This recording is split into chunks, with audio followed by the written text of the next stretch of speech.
So ordinarily we start a video walkthrough tour from the sidewalk and walk into the property. But in the case of 27 Sheffield, I thought it would be fun to show you where the house is located relative to Adams Park, which is where I'm sitting right now. So we'll start the tour from here. I'm going to put the camera into hyperlapse mode and skate over to 27 Sheffield Street, which should be a little bit of fun. So we'll see you inside. Let's get started. 27 Sheffield is in a great location. It's about a half a mile from Roslindale Village, and more importantly, 0.4 miles from Delfino Italian Restaurant, which in my opinion is one of the best Italian restaurants in the city of Boston. And if you don't believe me, we can fight about it over some zuppa di pesce or maybe some linguine frutti di mare. So we're approaching the property now. Let's go inside. 27 Sheffield was built in the early 1900s. Hard to discern the exact date. I can't find the actual original building permit on file. But typically these buildings, these neighborhoods were being constructed sometime between 1890 and 1910. You enter the unit into the living room from the front stairs. There are three doors, one that goes to a little tiny hallway to the kitchen. There's a door to the front porch, which is a covered deck. We'll see that in a moment. And then there's a wide doorway into the dining area. This side of the building gets some amazing afternoon sunlight and southern exposure. The kitchen, which I think was renovated in roughly 2008, has some black granite counters. The lower cabinetry, I believe, is maple, and the upper cabinetry may actually be original, but it's some nice custom wood. The rear bedroom, I guess you'd call the master, has another room. They had finished sometime in maybe 2000 or so. They finished the rear decking and turned that into more living space. We'll take a look at that. So some folks use this as a walk-in closet. You can use it as an office. You could use it as a workout space. But it's definitely some valuable space, and it's sort of in the rear of the building, and it's surrounded by trees on the outside, so it's kind of a peaceful room to be in.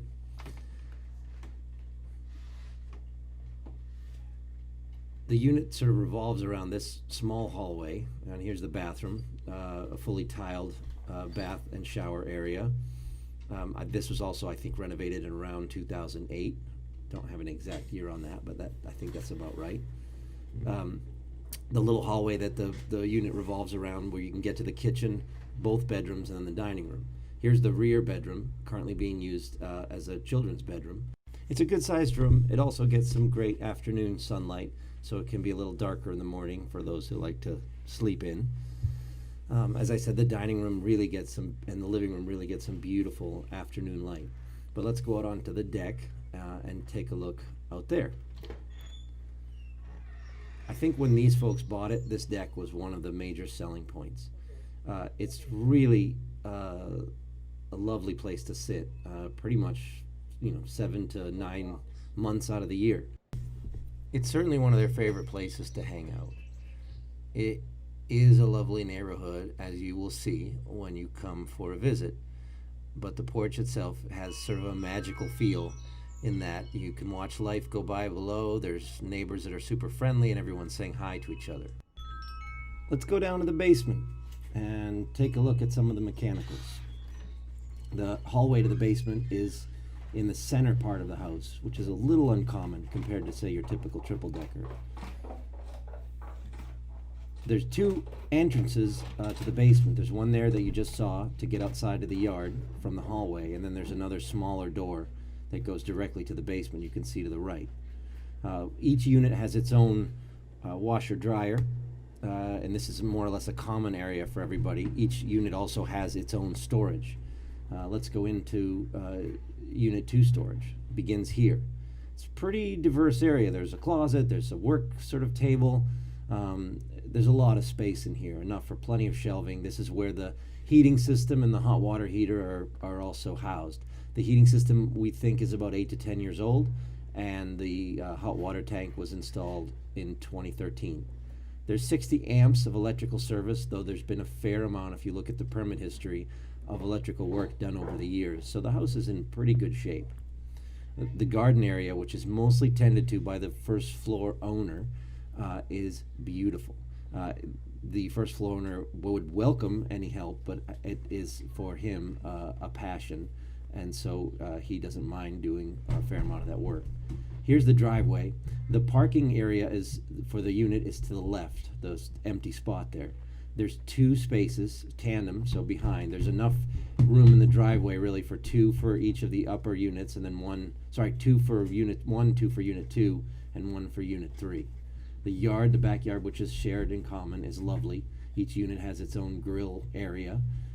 The grounds are just wonderfully cared for, and you'll see that when you make an appointment to come and visit.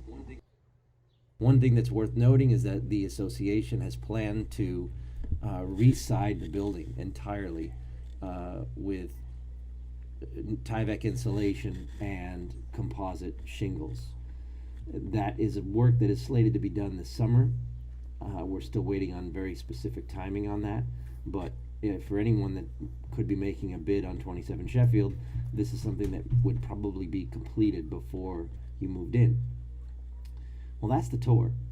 We thank you for taking a moment to watch this video before booking an appointment, and we hope to see you here for appointments this week and next. Again, you can see an appointment at 27, or make an appointment at 27sheffield.com. You can also go there for more for floor plans and other downloads. Thanks again.